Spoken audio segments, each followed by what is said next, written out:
Nós vamos ler, queridos, 3 versos apenas no Salmo 127. Mês de maio é um tempo que nós paramos para considerar melhor a família, a nossa responsabilidade como família e os aspectos de privilégio em ser família. Esses versos nos falam sobre os filhos, nós vamos pensar um pouco mais sobre isso. Os filhos são herança do Senhor, uma recompensa que Ele dá. Como flechas nas mãos do guerreiro, são os filhos nascidos na juventude. Como é feliz o homem cuja aljava está cheia deles. Não será humilhado quando enfrentar seus inimigos no tribunal. Queridos, eu gosto muito de pensar sobre a família, de falar sobre a família, porque a família é o nosso primeiro local de adoração. A família é a nossa primeira escola. A família é o lugar mais difícil que nós temos para testemunhar, porque nós somos conhecidos quase que integralmente. Eu não vou dizer integralmente porque só Deus nos conhece integralmente. E com certeza a família é uma instituição pensada e planejada por Deus. Por isso mesmo ela sofre tantos ataques.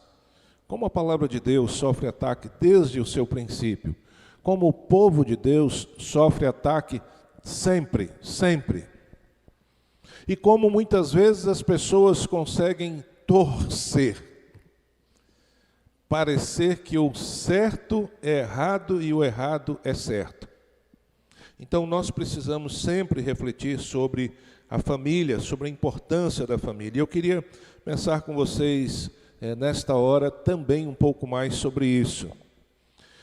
O texto bíblico nós vimos, diz que os filhos são herdeiros, são herança do Senhor. O Senhor dá aos pais. Eu diria que Ele dá aos pais, Ele dá aos avós, dá aos bisavós, não é? É algo que Deus nos concede e é algo realmente maravilhoso. E ao mesmo tempo, todos nós somos filhos. Não tem ninguém que não seja filho. Tem muitos que não são pais e mães, mas não tem ninguém que não seja filho. Então eu queria pensar esse texto a partir deste conceito e pensando para todos nós, porque todos nós somos filhos. O texto bíblico primeiro diz que os filhos são como flechas na mão do guerreiro. Então cada um de nós é uma flecha na mão de um guerreiro, de uma guerreira, que foram os nossos pais. E eu quero pensar sobre isso, amados, porque é uma responsabilidade permanente. Domingo passado eu disse isso, vou continuar dizendo, não é? Não existe ex-pai e ex-mãe. Pode haver negligência, mas não existe ex-pai e ex-mãe. Na verdade, a nossa responsabilidade é permanente. Quantos anos Gabriel está, Rosângela? 33. Você se preocupa com ele? Você ora por ele? Você quer o melhor para ele? É assim, queridos. É assim, eu tenho certeza. E todas as vezes que eu falo com os meus pais, meu pai, inúmeras vezes, não vou dizer que em todas as vezes ele fala isso, mas 90% das vezes ele diz: meu filho, eu oro todos os dias por vocês, pelo seu ministério, pelos seus filhos. Eu oro por todos nominalmente. Meu pai já não está podendo fazer muita coisa, né? Na verdade, ele hoje depende muito mais dos outros do que qualquer coisa. Ele tem movimentos restritos, ele tem a saúde restrita, mas eu sei que as orações dele são de uma força tremenda. Não por causa dele, mas porque o coração de um pai, o coração de uma mãe, ora com muito mais intensidade. Então veja, é um ministério que não termina. Agora estão por conta própria, podem estar por conta própria financeiramente. Com certeza, se nós fizermos um papel adequado, um trabalho adequado, obedecendo a palavra de Deus, nós não vamos estar tendo que pensar em determinadas questões dos nossos filhos. Pastor Merval Rosa, já falecido, já na presença do Senhor, também psicólogo, ele dizia uma frase que é uma frase que precisa realmente entender. é uma frase que até choca num primeiro momento. Ele diz que ser pai ou ser mãe é a arte de tornar-se inútil. Como assim tornar-se inútil? É você cumprir tão bem o seu papel que os seus filhos assumiram toda a responsabilidade. Mas eu diria que mesmo quando se os seus filhos cumprirem tudo, aprenderem tudo, estiverem por conta própria, você ainda tem um papel que não cessa, que é o papel de estar como intercessor e muitas vezes como admoestador, como aquele que vai precisar chamar o filho e dizer: meu filho, minha filha, você pode até não querer ouvir o que eu vou dizer, você pode até recusar o que eu vou lhe dizer, mas eu preciso lhe dizer. Porque esse é o papel do guerreiro, daquele que tem a flecha, e o seu filho tiver com 60 anos de idade, você tiver vivo, tiver viva, ele ainda é a flecha nas mãos do guerreiro, e você precisa cumprir o seu papel. Então eu quero pensar nesse texto que fala com todos nós, e todos nós somos flechas. E as flechas, elas têm características próprias. Talvez a gente olhe para a flecha com uma certa má vontade, com uma visão negativa da flecha. E eu queria trazer para vocês alguma compreensão, principalmente na cultura da época, a flecha era algo fundamental. Nós vemos, por exemplo, que o povo de Deus não era um povo guerreiro inicialmente. E também, quando saiu do Egito, não era um povo adestrado em armas. Mas eles tiveram que se adestrar. Por quê? Porque as necessidades se impunham. Quais as necessidades? A caça. Eles precisavam, muitas vezes, se alimentar. Às vezes está lá uma fruta bem no alto da árvore e não tem como pegar. Muitas vezes era a flecha que era utilizada para tirar aquela fruta. Muitas vezes a pesca era feita com flechas também. Nem todos conhecem isso. Por exemplo, na cultura tupi-guarani, os nossos índios praticavam e praticam o uso do arco e a flecha na pesca com muita naturalidade. Aves, muitas vezes, para serem comidas, não é? Então, eram usadas a flecha. Hoje, você vai no supermercado, está lá a ave, ela não sai voando, está lá a comida, a fruta, a gente, de repente, perde um pouco a visão da importância da flecha. E a flecha, além de ter esse aspecto da provisão, de auxiliar no levar a comida para casa, para sustentar a família, a flecha ela tinha também a característica de ser um instrumento de guarda, tanto de defesa contra aqueles que atentavam contra a casa, contra a família, como também de ataque diante das circunstâncias que se impunham. E aí eu quero que você pense em cada um de nós como flecha e as características que uma flecha precisa ter. Meu filho César, quando vai para a chácara da avó da Júlia, lá nós podemos ir no domingo almoçar com o seu Adi, com a irmã Georgette e participar um pouco daquilo lá. Uma chácara não muito grande, uma chácara de um tamanho típico de chácara, mas ali eles tiram sustento de várias maneiras. Nós voltamos com uma caixa, parecia que tínhamos ido ao supermercado, de tanta coisa que nós ganhamos lá. E o César, quando vai para lá, com um pouco mais de tempo, não é? Ele já fez 3 ou 4 arcos. Aproveita lá uma madeira e vai se divertir e tal. E nisso eu pude correlacionar algumas coisas muito interessantemente. A flecha, depois nós vamos falar sobre o arco, a flecha ela precisa ter características para cumprir o seu papel. Em primeiro lugar, a flecha precisa ser reta. Se você não tiver uma madeira reta, ou se você não puder trabalhar na madeira para que ela fique reta, a sua flecha nunca vai ter um alvo definido. Você talvez até tenha que aprender a usá-la, mas ela vai muitas vezes percorrer um caminho tortuoso. A flecha, ela precisa ser reta. E isso é um aspecto importante que nós precisamos aprender. Normalmente isso é trabalhado dentro de casa, a nossa retidão. Eu lembro que meu irmão e eu, quando éramos meninos, ganhamos uma máscara de mergulhar e um pé de pato. Ah, mas que legal, temos uma máscara e um pé de pato. E aí nós fomos para a praia com um outro rapaz que morava perto da gente, um outro menino também, e sem a minha permissão ele pegou o meu pé de pato, e eu disse, olha, não vai tirar dentro do mar, porque é fácil perder. O que ele fez?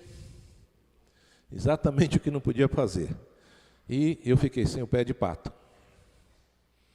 E ele disse, não, eu vou pagar, e não chegava o dia.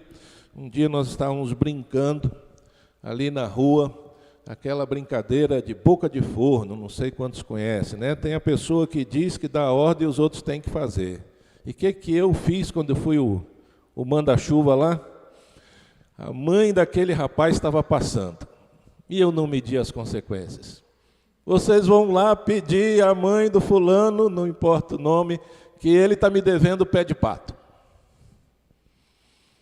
E quando a criançada foi, ela conversando com a outra senhora, ela veio e disse, quanto é que é? Eu vou mandar pagar. E ali eu já tinha visto o tamanho da besteira que eu tinha feito.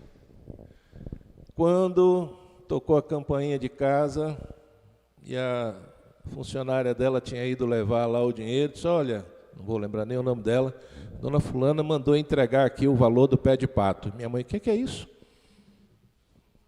E o sorriso já dizia tudo. O que aconteceu? Ah, porque ele perdeu e não sei o quê, mas eu disse a você que não fizesse isso. Pois você vai agora, e tinha uma jovem da igreja que estava conosco, você vai lá agora, e você vai devolver, e você vai pedir perdão para ela pela sua atitude. Retidão, queridos, às vezes é doloroso. Pô, mas não era justa a minha reclamação? Eu não tinha direito a ter o meu pé de pato de volta? Mas a maneira de fazer as coisas precisam ser da maneira certa. A gente precisa entender isso, queridos, porque muitas vezes as pessoas querem coisas certas, mas produzidas da maneira errada. E coisas certas produzidas da maneira errada são coisas erradas.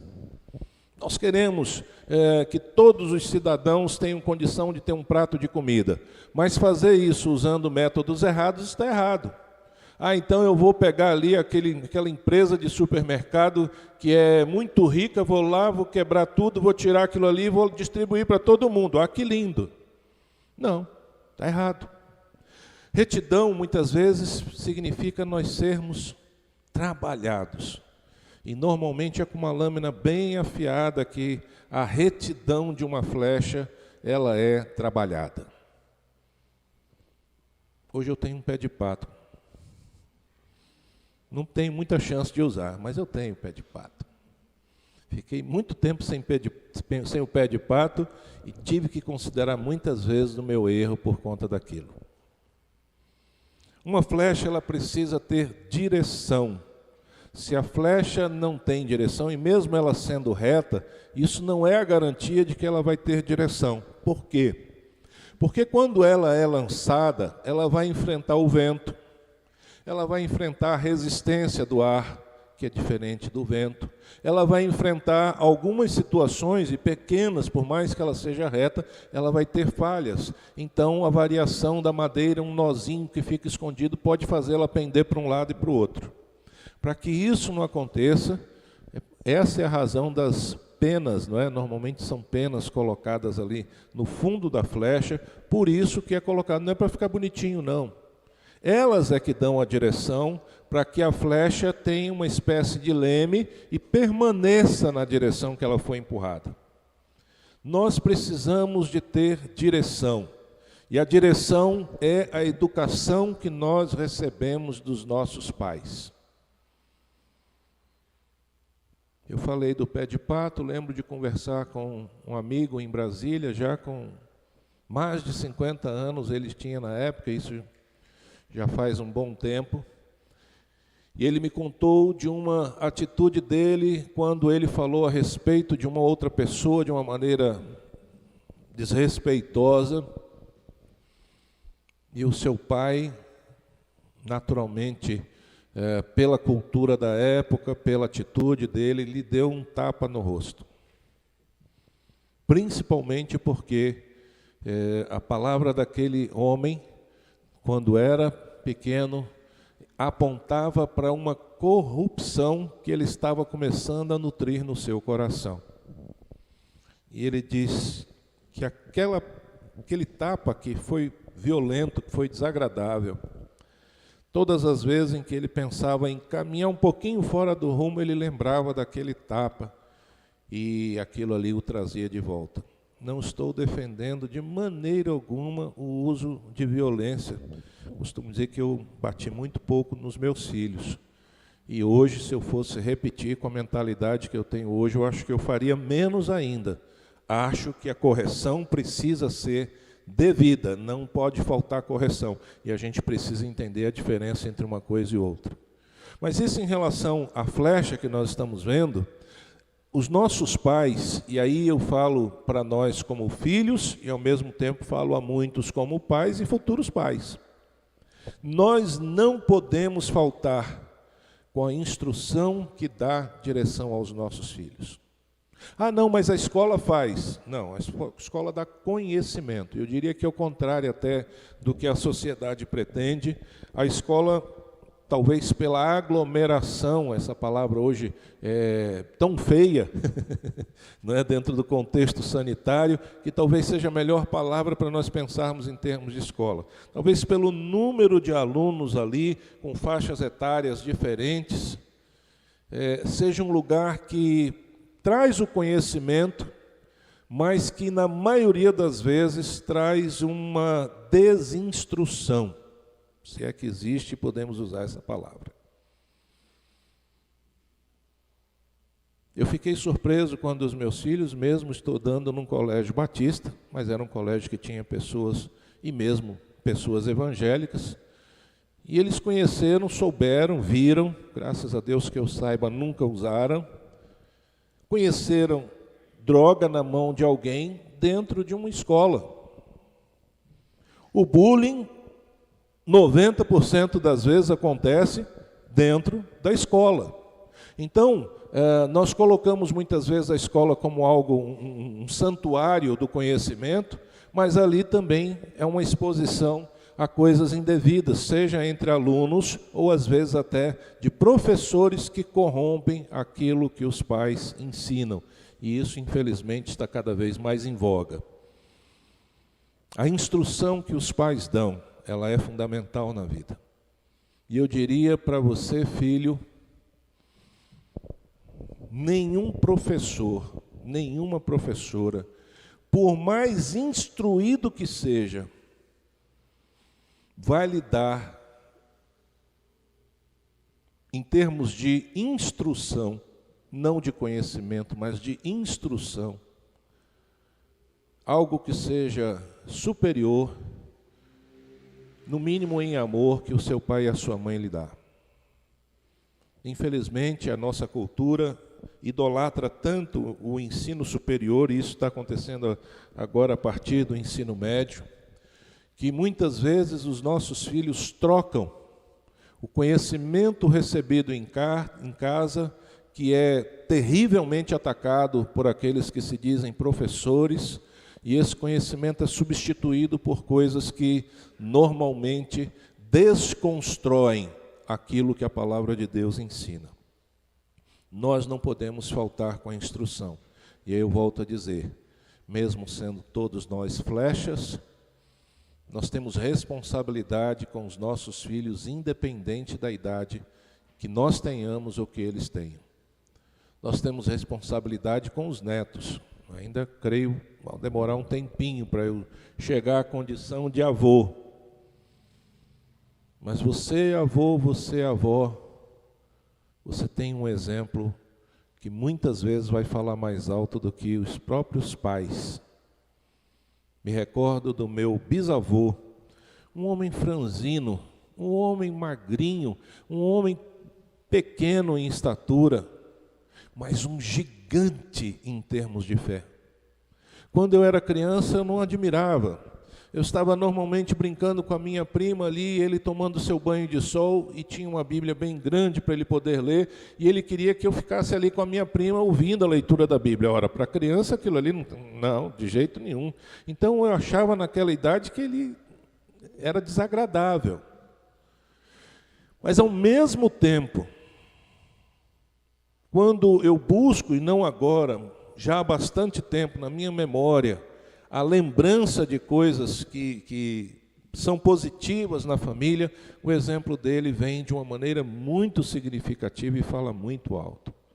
Às vezes você precisa lembrar do seu avô, do seu bisavô, também dos seus pais, óbvio, né? Mas aquela busca aos exemplos mais antigos, que são como marcos que permitem uma caminhada segura para adiante.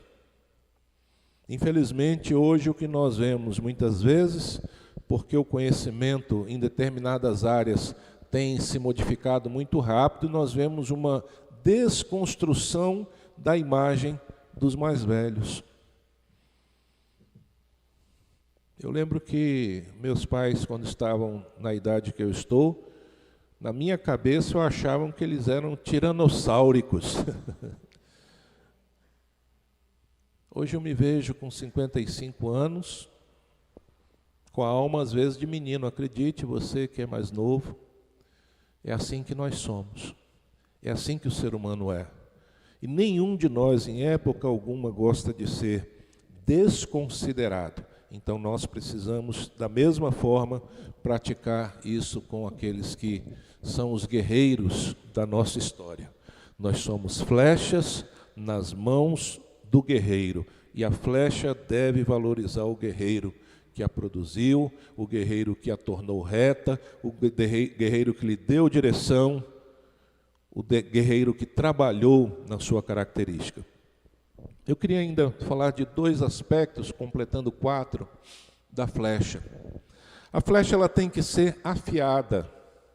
Justamente para poder brincar, não ter perigo, o César fez uma flecha sem ponta, e inclusive nós brincamos lá uma vez, mais próximos, e ele colocou uma borracha na frente, para ter menos risco ainda. Mas esse não é o objetivo da flecha. Nós fazemos flecha para ela ser pontuda, para ela poder penetrar aquilo que ela tem como objetivo. E é preciso, todo o tempo, que as flechas sejam afiadas. Os homens, quando iam para a guerra, eles não simplesmente soltavam a flecha e largavam. Dava muito trabalho fazer uma flecha de qualidade. A flecha era valorizada, ela era feita com madeira resistente, ela era feita de uma maneira que ela perdurasse, mesmo que ela servisse na caça, depois ela podia ser retirada e continuar sendo usada. Então, às vezes, a flecha atingia, por exemplo, uma madeira, e quando tirava, possivelmente a sua ponta estava de novo, tinha perdido um pouco do seu fio. Era preciso novamente caprichar ali na ponta até que ela ficasse afiada. Querido, nós precisamos ser afiados durante toda a nossa vida. Quando nós estamos na casa dos nossos pais, principalmente os nossos pais têm essa responsabilidade. Quando nós estamos por conta própria, eu diria que essa responsabilidade é primeiramente transferida para a palavra de Deus. E por isso é tão importante em todo o tempo nós estarmos meditando na palavra de Deus. Nós não podemos permitir que o exercício, que a vida diária, vá nos afastando das coisas espirituais. E aí eu volto a dizer, eu conheço muita gente mesmo, que foi criado dentro do Evangelho, que conhece todas as verdades do Evangelho, mas não afiou a sua flecha. E se afastou da presença do Senhor. Para você ser uma flecha verdadeiramente, para você cumprir o papel para o qual Deus quer que você cumpra, você precisa se permitir ser afiado, ser afiada permanentemente. Nenhum de nós está pronto 100%. Nós precisamos sempre estar sendo afiado. Por último, a questão da flecha, ela precisa ser forte e leve. Ela não pode ser tão frágil que bata e quebre. Se isso acontecer, já acabou a sua vida ali e muitas vezes ela vai criar uma situação pior do que antes. Ela precisa ter a condição de resistência e ela precisa também ser leve. Imagina uma flecha tão pesada que não dá para atirar 2, 3 metros. O que eu quero dizer com isso? Você, filho, você precisa ser leve, e eu digo para todos nós precisamos ser leves aos nossos pais e nós precisamos ser leves para Deus. O que significa isso? Um filho, ele é leve quando ele aceita a instrução, quando ele aceita o seu relacionamento com seu pai, mas sem se tornar pesado. E um filho que não é obediente, um filho que não é respeitador, ele se torna um filho pesado. Um filho que não vai cumprir o seu papel, a razão de ser, ele se torna um filho pesado. E assim somos todos nós como desprezamos a palavra de Deus. Nós devemos ser fortes, mas nós precisamos ser leves. E uma coisa não impede a outra. Em Isaías capítulo 49, os versos 1 e 2, eu acho interessante nesse texto que Deus falando, o próprio Deus falando através de Isaías, ele vai dizer o que ele espera de nós. E Isaías está dizendo o que Deus está fazendo com ele, Isaías. E ao mesmo tempo está apontando para o Senhor Jesus, que é o Messias, que há de vir. Diz assim a palavra de Deus, Isaías 49, 1 e 2. Escutem-me, vocês, ilhas, ouçam vocês, nações distantes. Antes de eu nascer, o Senhor me chamou. Desde o meu nascimento, Ele fez menção de meu nome. Ele fez de minha boca uma espada afiada. Na sombra de sua mão Ele me escondeu. Ele me tornou uma flecha polida e escondeu-me na sua aljava. Nós precisamos ser esta flecha que está pronta para ser usada pelo Senhor. Nós não podemos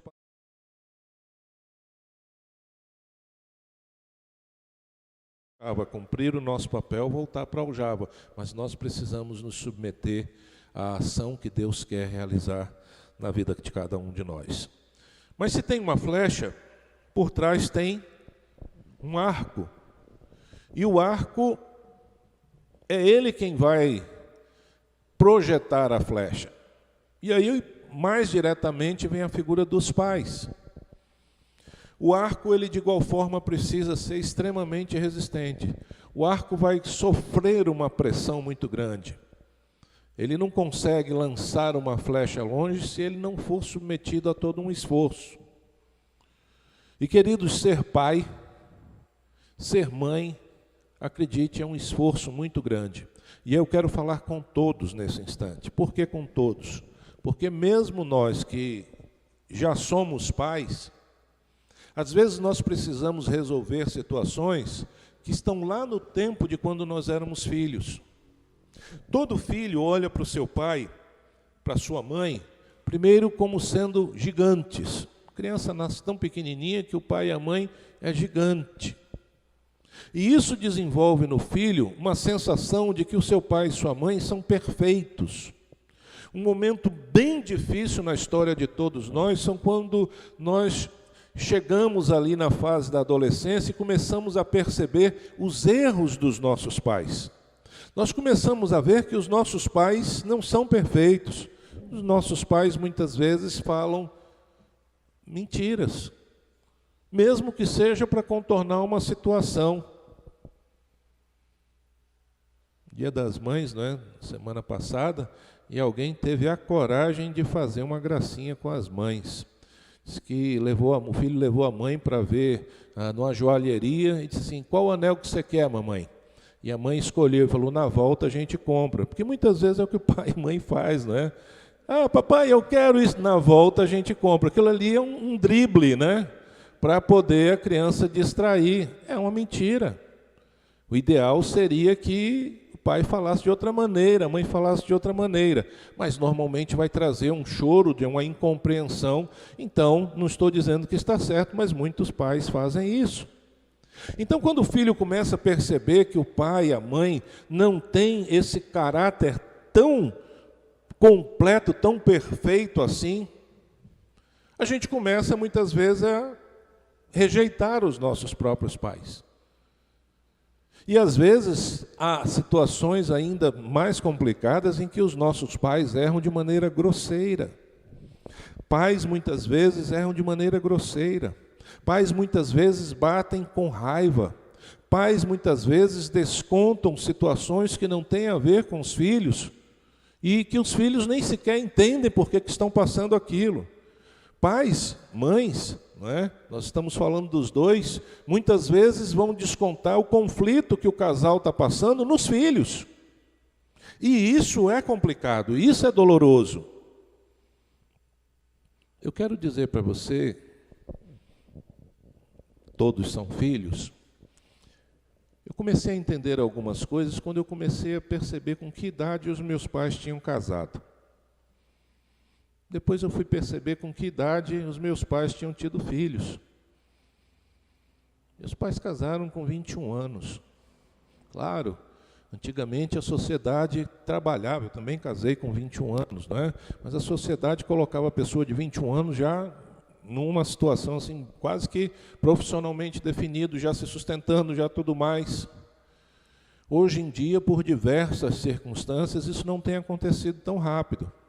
Seja porque a sociedade está colocando cada vez mais estudo, e dificultando para que a pessoa tenha autonomia financeira, seja porque também a sociedade, de uma forma ou de outra, vai fazendo com que o filho demore cada vez mais para sair da casa dos pais, mas, normalmente, os pais com 30 anos, as pessoas com 30 anos já eram pais, os meus pais com 30 anos já tinham 3 filhos.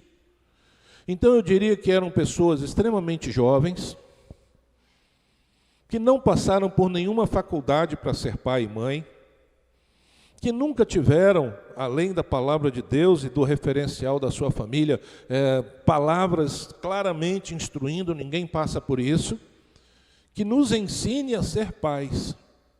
E aí eu pediria a todos nós, para sermos mais misericordiosos com os nossos pais. Muitos erros que os nossos pais cometeram, eles simplesmente repetiram o que eles viram. Ou, por trauma, muitas vezes eles fizeram tremendamente o contrário. Já viu aquela situação de uma pessoa que tem uma infelicidade num casamento e ela, quando escolhe uma outra pessoa, ela pode cometer 2 erros. Se ela não tiver pensado, buscado em Deus, analisado, ou ela vai escolher um cônjuge que é a mesma dificuldade que o anterior, ou vai escolher um outro que é totalmente diferente, mas é tão diferente que também não vale a pena.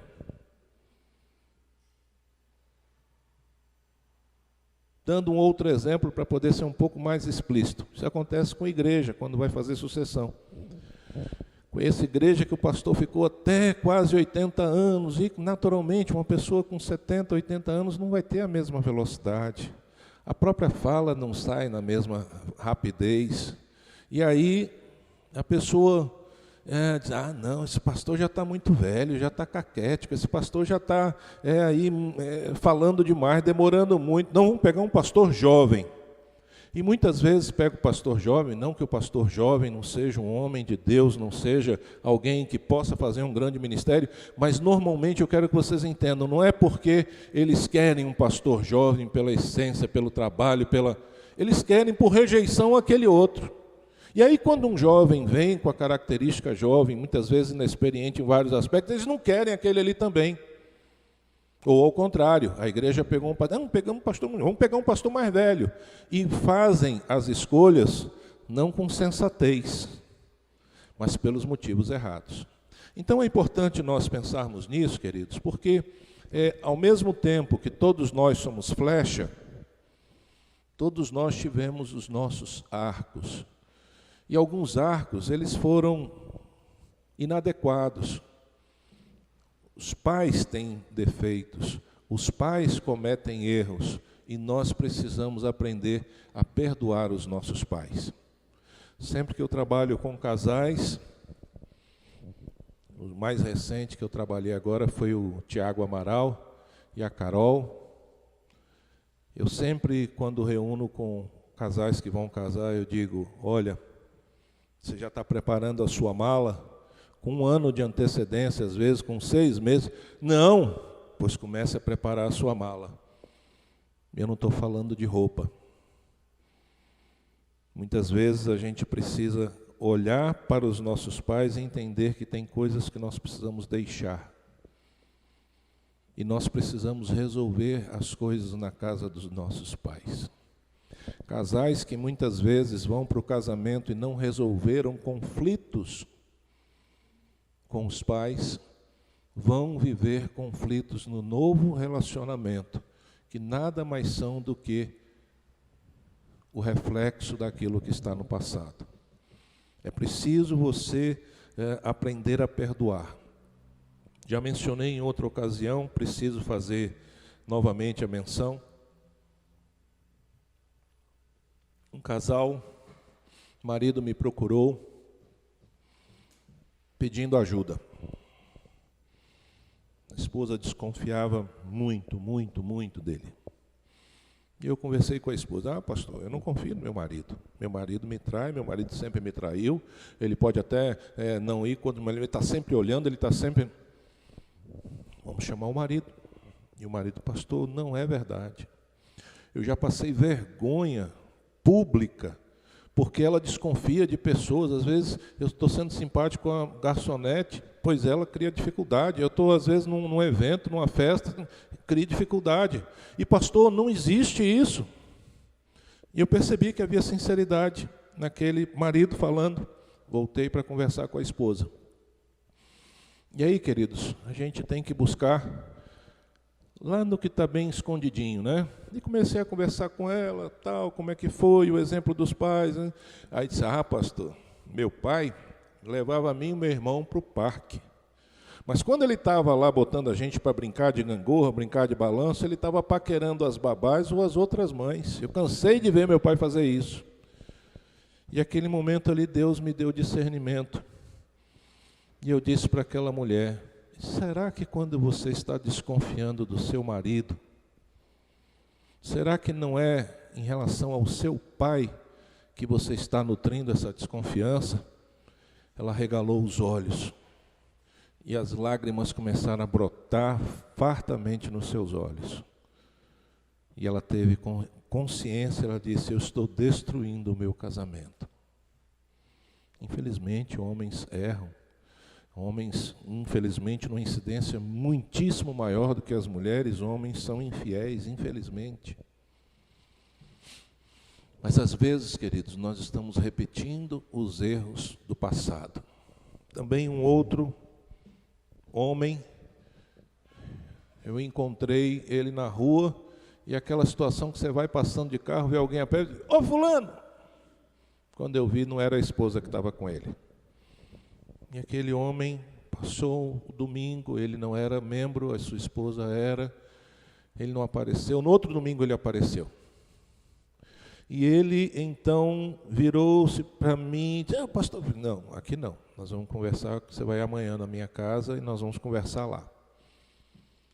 Pastor, sabe o que é? E começou a querer dar desculpa. E eu disse, não entendi, você veio aqui para quê? Eu falei assim, eu contei alguma coisa para sua esposa? Não. Eu ameacei você de alguma maneira? Não. Eu estava aguardando você vir, mas eu quero entender por que você veio. Não, é porque eu quero explicar, porque a minha esposa já não isso, já não aquilo. Eu falei assim, olha, eu quero que você me respeite. Já que você não está respeitando a sua esposa, eu quero que você me respeite. Você veio aqui para justificar a atitude errada que você está fazendo? Não faça isso comigo, não. Você não devia fazer isso com a sua esposa e você não vai fazer isso comigo. Ah, porque o meu pai era presbítero na igreja tal, e não só a presbiteriana tem presbíteros, tá? Meu pai era presbítero na igreja tal, e eu via o meu pai fazer, e por isso. Eu falei, então porque o seu pai fazia, você acha que está justificado você fazer? Então, queridos, o que eu quero mostrar aqui? Realmente, os nossos pais, com certeza, erraram.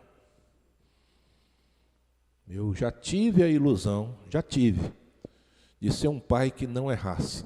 Eu já tive a ilusão de que eu ia chegar para os meus filhos e perguntar, meu filho, em que eu errei? Não, meu pai, o senhor não errou em nada. Caí na besteira de perguntar para eles. E coisas que eu não percebia. Mas eu não tenho dúvida de que os nossos pais erraram. E quanto mais velho nós ficamos, nós podemos perceber, às vezes, de maneira, erros muito mais intensos, coisas que nós não deveríamos passar. Mas ao contrário de revolta, ao contrário disso, nos afastar dos nossos pais, nós precisamos, para criar um momento novo, nós precisamos perdoar. Se aquela esposa, antes de ir para o seu relacionamento, ela tivesse perdoado aquela atitude do seu pai e dito, Senhor, mesmo que ela não falasse com o pai, mesmo que o pai já tivesse falecido, Senhor, eu quero perdoar o meu pai fez isso de errado, isso é muito doloroso, isso é muito difícil, isso marcou a minha vida, mas eu quero perdoar, em nome de Jesus eu quero perdoar. Eu acredito que aquela esposa não teria passado tanto sofrimento no seu casamento e imposto tanto sofrimento ao seu marido, se ela tivesse feito isso. Tenho certeza daquele filho dizer, o que meu pai está fazendo está errado. E ele dissesse, Senhor, eu perdoo meu pai, e eu não quero esse padrão para a minha vida. A atitude daquele filho, que agora era um marido, também não estaria acontecendo. Nós repetimos muitas vezes os erros dos nossos pais. Inexplicavelmente, muitas vezes nós repetimos aquilo que nós mais repudiamos. Psicologia, psicanálise nos ajudam a entender um pouco mais sobre isso, mas eu não quero me ater nisso aqui. Eu diria que você, meu amado, minha amada, você precisa buscar lá no baú das memórias. Tenha a idade que você tiver. Seja você pai, mãe, na função de arco, ou seja você apenas uma flecha, você esteja apenas na condição de filho. Traga a memória, não para sofrer. Traga a memória, não para reprovar. Traga a memória para perdoar. Não quer dizer que você não vai sofrer, não quer dizer que você não vai reprovar o erro. Mas a partir do momento que você perdoar diante de Deus, tenho certeza de que muitas coisas, muitos reflexos hão de ser modificados na tua vida e daqui por diante. O arco ele precisa ser resistente, ele sofre pressão, é muito difícil ser pai, eu quero dizer isso para você, filho. É muito difícil ser pai. As exigências são tremendas. O pai tem que trazer o pão para dentro de casa, tenha ou não condição. E nem sempre é fácil. E nem sempre o filho quer saber. E nem sempre o filho que quer a comida, e às vezes não é só a comida, quer a roupa, quer o cinema, quer isso, quer aquilo, ele vai entender por que o pai não pode oferecer. Ser pai, e aí eu estou falando de ser pai e ser mãe, é uma pressão muito grande. E principalmente o homem, ele lida muito mal com essa situação. Se o homem não estivesse sentindo o provedor competente, isso o arrasa emocionalmente. Nós precisamos entender que o pai, que a mãe sofre uma pressão muito grande. Nós precisamos ser mais misericordiosos com os pais. Mesmo que o pai tenha toda a condição de trazer o alimento, pode ter certeza que essa é apenas uma característica, existem muitas outras. Mas o arco também precisa ser flexível. O arco, se ele for muito rígido, na hora que puxar, o que acontece? Vai quebrar. ou ele vai quebrar, ou ele não vai distender, a flecha não vai conseguir ir longe.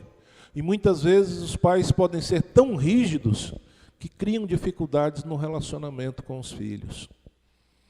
O salmista, num momento extremamente delicado da sua vida, Davi, no Salmo 51, muito conhecido por todos, porque esse salmo fala justamente do momento que Davi tinha sido repreendido por Natã, porque ele havia se distanciado da vontade de Deus, ele havia adulterado, ele havia rompido com as alianças do seu casamento, e na hora que ele percebe isso, então ele compõe esse salmo. Mas é interessante, eu quero ler exatamente o verso 10, Salmo 51, 10. Davi vai dizer: cria em mim um coração puro, ó Deus, e renova dentro de mim um espírito estável. Eu entendo que essa linguagem de um coração puro e um espírito estável são as duas características que nós mencionamos como ideais aqui no arco. O arco precisa ser flexível. E quando nós temos um coração puro, nós normalmente somos mais flexíveis. Nós somos mais sensíveis. Nós percebemos mais a necessidade do outro. Por outro lado, isso não pode nos permitir. Imagina se o arco não tivesse resistência, fosse só sensível. Uma madeira, qualquer coisa ela verga. Puxa, ela vai sem medida. Por mais que não quebre. Mas também não vai conseguir dar impulso à flecha. Permite tudo para os filhos, perdoa tudo dos filhos, não exige nada dos filhos. Não pode. É preciso um espírito inabalável. E isso só quem pode nos conceder é o Senhor. Então é no nosso relacionamento com Deus que nós nos tornamos melhores pais, melhores mães. Nós todos somos flecha. Com a graça de Deus, todos seremos também arco. Precisamos de nos aperfeiçoar. E aí eu diria mais. Você, pai, eu falei dos filhos pensando em relação aos pais. Você, pai, você, mãe, talvez precise fazer aí um rememorar em relação aos seus filhos. Talvez até perguntar para eles se você não tem consciência em que você está errando. E nós precisamos aprender a pedir perdão aos nossos filhos também. Os nossos filhos precisam aprender a perdoar, mas nós precisamos aprender a pedir perdão aos nossos filhos. Erramos, e muitas vezes sabemos que erramos. Muitas vezes sabemos que o nosso grito não foi só para salvar uma situação ou corrigir. Estava com raiva, estava envolvido de uma série de coisas. Então, muitas vezes, nós precisamos pedir perdão. Às vezes de coisas recentes, e quanto mais recente, mais fácil para resolver. Mas às vezes de coisas que já ficaram muito atrás e que nós não pedimos perdão. Nós precisamos aprender esta resistência flexível, uma característica importante para o arco.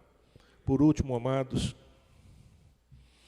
nós somos os guerreiros, porque por mais que tenhamos a flecha, a palavra de Deus diz que é a flecha na mão do guerreiro. Então, ao mesmo tempo, nós somos arcos e nós somos o guerreiro que dispara a flecha. Nós somos guerreiros flecha e nós somos guerreiro arco, mas nós somos os guerreiros também.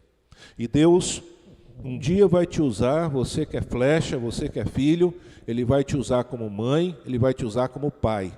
Mas acredite, é hoje, é como flecha que você aprende a ser um bom pai, um bom arco, uma boa mãe. Diz o ditado que só sabe dar ordem quem aprendeu a obedecer a ordem. Então, para você sair da condição de flecha para a condição de arco de uma maneira positiva, você precisa ter aprendido a ser uma boa flecha. Nós somos guerreiros, e aí eu volto a dizer, você pai, você mãe, você avô, você bisavô, você é guerreiro. Não acaba. Ah, mas hoje eu não consigo nem lançar a flecha a 5 metros de distância. Não importa, talvez a sua força já tenha diminuído bastante.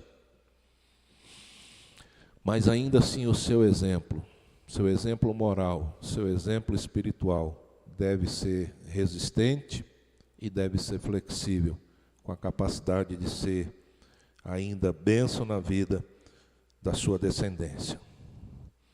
Há algum tempo já, os irmãos talvez já tenham percebido isso, quando eu coloco uma mensagem de aniversário, ou em algumas palavras eu digo e abençoo as pessoas até o dia de Cristo, que a sua descendência tenha o privilégio de ser arrebatada juntamente até o dia de Cristo, porque até o dia de Cristo o nosso testemunho vai ser importante. Até o último instante o nosso testemunho vai ser importante. E eu diria mais, às vezes vai ser como a palavra de Deus fala sobre o sangue de Abel, que mesmo depois de morto ainda fala. Vocês não conheceram o meu bisavô Augusto, mas vocês ouviram dele porque ele é importante para mim. E eu vou dizer mais uma coisa, a igreja vai ser arrebatada, vai ficar um caos. E muitos que vão ficar aqui, não como o escritor usou a expressão, deixados para trás, não existe. Volto a dizer, não existe deixado para trás. A noiva vai subir completa, não vai faltando unha, não vai faltando orelha, não vai faltando dedo. A noiva vai subir perfeita. Quem ficar é porque não fazia parte do corpo. Quem ficar é porque não era noiva. Infelizmente, muita gente que conhece de Bíblia vai ficar, porque não está no corpo, porque não foi salvo por Jesus Cristo. Mas mesmo assim, depois que a igreja subir, o nosso exemplo ainda vai ser o referencial que as pessoas terão para se arrepender. Vão ter que pagar com a vida, mas ainda assim o nosso testemunho vai estar falando, mesmo para aqueles que ficarem. Que Deus possa nos abençoar, que Deus possa nos capacitar a sermos família que é como este salmo diz, flechas retas, flechas com direção, flechas resistentes, flechas afiadas, que um dia se tornam arcos, arcos capazes de refletir o caráter de Jesus Cristo, e que nós possamos honrar o nome do Senhor em tudo que fizermos. Que Deus abençoe cada um, cada uma, filho, filha, pai, mãe, avô, avó, enfim, a todos nós.